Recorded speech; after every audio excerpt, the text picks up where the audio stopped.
இயேசு கிறிஸ்துவில் பிரியமுள்ள சகோதர சகோதரிகளே, அன்னையுடைய அன்பு பிள்ளைகளே, இயேசுவின் இனிய நாமத்தில் உங்கள் அனைவருக்கும் என் இனிய காலை வணக்கம். இன்றைய நாள் இனிய நாளாக ஆசீர்வதிக்கப்பட்ட நாளாக அமையட்டும். நீங்க எல்லாரும் நல்லா இருக்கணும். இன்று தவக்காலத்தின் 14ஆம் நாள். இன்று செவ்வாய்க்கிழமை என்றாலே மாபெரும் இந்த 4 புனிதர்களுக்கு வணக்கம் செலுத்தக்கூடிய ஒரு அற்புதமான நாள். புனித பதுவை அந்தோனியார், புனித செபஸ்தியார், புனித சந்தியாகப்பர், புனித வண்ணத்து சின்னப்பருக்கு மைமை சேர்க்கக்கூடிய வணக்கம் செலுத்தக்கூடிய ஒரு அற்புதமான நாளிலே இந்த புனிதர்கள் நம் ஒவ்வொருவருக்காகவும் பரிந்து பேசுகிறார்கள். இந்த உயர்ந்த எண்ணத்தோடு இந்த நாளினுடைய 14ஆம் நாள் தவக்காலத்தை நாம் தொடங்குவோம். பிரியமான சகோதர சகோதரிகளே, ஐயா காமராஜர் முதலமைச்சராக இருந்த நேரம் தஞ்சாவூரில் இருந்து ஒரு ஏழை காங்கிரஸ் தொண்டர் தன்னுடைய மகனுடைய திருமணத்திற்கு அழைப்புதல் அடித்து காமராஜர் ஐயாவை அழைப்பதற்காக கண்டிப்பாக நிச்சயமாக அவர் தன்னுடைய மகனுடைய திருமணத்திற்கு வருவார் என்ற நம்பிக்கையோடு சென்று அவருக்கு அழைப்புதல் வைக்கின்றார். அந்த அழைப்புதல் பெற்ற ஐயா காமராஜர் கூறினார், நான் திருமணத்திற்கு வர இயலாது என்று. தன்னுடைய உயிரை கொடுக்கக்கூடிய அப்படிப்பட்ட காங்கிரஸ் தொண்டருடைய திருமணத்திற்கு அவர் வர முடியவில்லை என்று சொல்லிவிட்டாரே என்ற வருத்தத்தோடும் ஏமாற்றத்தோடும் அந்த ஏழை காங்கிரஸ் தொண்டர் வீடு திரும்பினார்.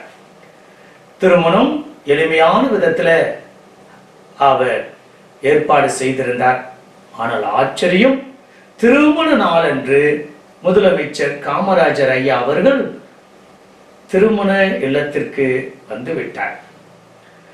இந்த ஏழை காங்கிரஸ் தொண்டருக்கு ஆச்சரியம், வரவில்லை என்று சொல்லிவிட்டு நீங்கள் வந்து விட்டீர்களே, என்ன காரணம், என்ன ஒரு அதிர்ச்சி ஆச்சரியம் என்று கேட்டதற்கு காமராஜர் ஐயா சொன்னாராம், நீர் ஏற்கனவே ஏழை காங்கிரஸ் தொண்டர், நான் வருவேன் என்று ஒருவேளை கூறியிருந்தால் நீ இன்னும் உன்னுடைய அளவிற்கு மீறி கடன் வாங்கி இந்த திருமணத்தை நடத்திருப்பாய்.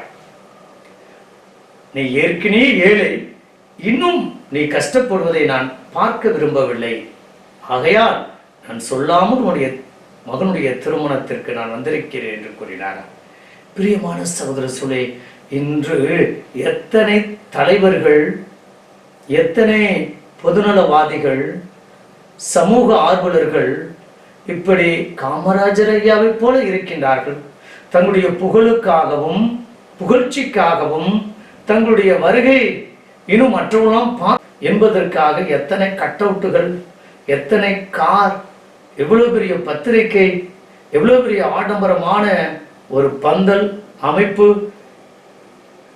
பிரியமான சகோதர சொல்லே, இந்த நாளுடைய நற்செய்தியில ஆண்டவர் பரிசேயர்களையும் மறைநூல் அறிஞர்களையும் அவர் கண்டிக்கின்றார், சாடுகிறார்.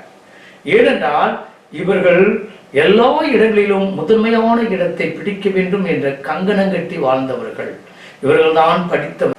இவர்களை ரபி என்று அழைக்க வேண்டும், ஆசிரியர்கள் என்று அழைக்க வேண்டும், விருதுகளில் முதன்மையான இடத்தை இவர்களை அமர வைக்க வேண்டும், முதல் மரியாதை இவர்களுக்குத்தான் என்ற நிலையை ஆன்மீகத்தில அந்த இறைவனுக்கு அருகாமையில் அழைத்து செல்லக்கூடிய நபர்கள் அவருடைய வளர்ச்சிக்காகவும் அவருடைய புகழ்ச்சிக்காகவும் செய்து வந்தார்கள் என்றால் அது மிகையாகாது. ஆண்டவர் அருமையாக சொல்கிறார், அவர்கள் சொல்வதை செய்யுங்கள், ஆனால் அவர்கள் செய்வதை செய்யாதீர்கள். அவர்கள் சொல்வது நன்றாக இருக்கும், கண்டிப்பாக நீங்க செய்யுங்கள், ஆனால் அவர்கள் செய்வதை போல அந்த வெளிவேடம், அந்த முதன்மையான இடம், அந்த புகழ்ச்சி, அந்த புகழ், அந்த தற்பெருமை, தான் உயர்ந்தவன், மற்றவர்களெல்லாம் கீழானவர்கள் என்று நினைக்கிறார்களே, அவர்களை போல நீங்கள் செய்யாதீர்கள் என்று ஆண்டவர் இந்த நாளிலே நாம் ஒவ்வொருவருக்கும் இந்த தவக்காலத்தில் 14ஆம் நாள் அவர் எச்சரிக்கை கொடுக்கின்றார். தன்னைத்தானே உயர்த்துவர் தாழ்த்தப்படுவார். பிரியமான சகோதர சொல்லே, இரண்டும் தேவை. ஆனால் இரண்டு கண்களை போல எந்த அளவில் நாம் அழைக்கின்றோம். இன்றைய நாளில் ஆன்மீகமே மனித வாழ்க்கைக்கு முக்கியம் என்றால் பொருளாதாரம் இங்கே செல்வது, பணம் இல்லாமல் வெறும் ஆன்மீகம் மட்டும் இருந்தால் போதுமா? நினைத்து பார்ப்ப அனுபவிக்கலே. அன்று ஆண்டவர் 5000 பேருக்கும் 4000 பேருக்கும் உணவளித்தார். அவர் ஆன்மீகத்தை மட்டும் பார்க்கவில்லை. அவர்கள் சுருண்டு போய் விடுவார்கள், மயங்கி விழுந்து விடுவார்கள். அவர்களுக்கு ஏதாவது நம்ம உணவு கொடுத்துத்தான் ஆக வேண்டும் என்று நினைத்தார். அதுதான் சமூக நீதி. ஆன்மீகமும் தேவை, அதோட பொருளாதார முன்னேற்றமும் தேவை, உணவும் தேவை. பிரியமான சகோதர சொல்லி, இந்த இனிமையான நாளிலே அப்படிப்பட்ட நபர்களாக அவர்கள் ஆன்மீகவாதிகள் சொல்வதை செய்வோம், ஆனால் அவர்கள் செய்வதை செய்யாமல் இருப்போம்.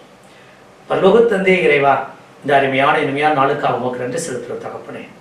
அப்பா, என்ற நாளில் கூட நாங்கள் நிறைய நேரங்களில் பக்திக்கும் பலிக்கும் நிறைய நாங்கள் முக்கியத்துவம் கொடுக்கிறோம். இதோ நீ பலி அல்ல, இரக்கத்தை நாடக்கூடியதோ மனிதனை மனிதனாக மதிக்க வேண்டும், மனிதநேயத்தோடு இருக்க வேண்டும், மனிதனை அந்த கடவுளுடைய சாயலை பார்க்க வேண்டும் என்று நீர் எங்களுக்கு கற்றுக் கொடுத்திருக்கிறீர். அப்பா தகப்பனே, இதோ நாங்கள் ஆன்மீகத்தில் இருந்து கொண்டு இந்த உலகத்தை பார்க்கக்கூடிய நபர்களாக, அல்லது இந்த உலகத்திலிருந்து இந்த ஆன்மீகத்தை இன்னும் அறிந்தவர்களாக, தெளிந்த பார்வை கொண்டவர்களாக, பிறருடைய வளர்ச்சி எங்களுடைய வளர்ச்சி, பிறருடைய ஆன்மீகம் எங்களுடைய ஆன்மீகத்தின் வளர்ச்சி, இரண்டு கண்களைப் போல பாவித்து நாங்கள் பயணிக்கக்கூடிய வல்லமையும் பாக்கியத்தையும் கொடுக்கும்படியாக எங்கள் ஆண்டவராய் இயேசு கிறிஸ்துவின் நாமத்தில் ஜெபிக்கிறோம் நல்ல பிதாவே, ஆமென்.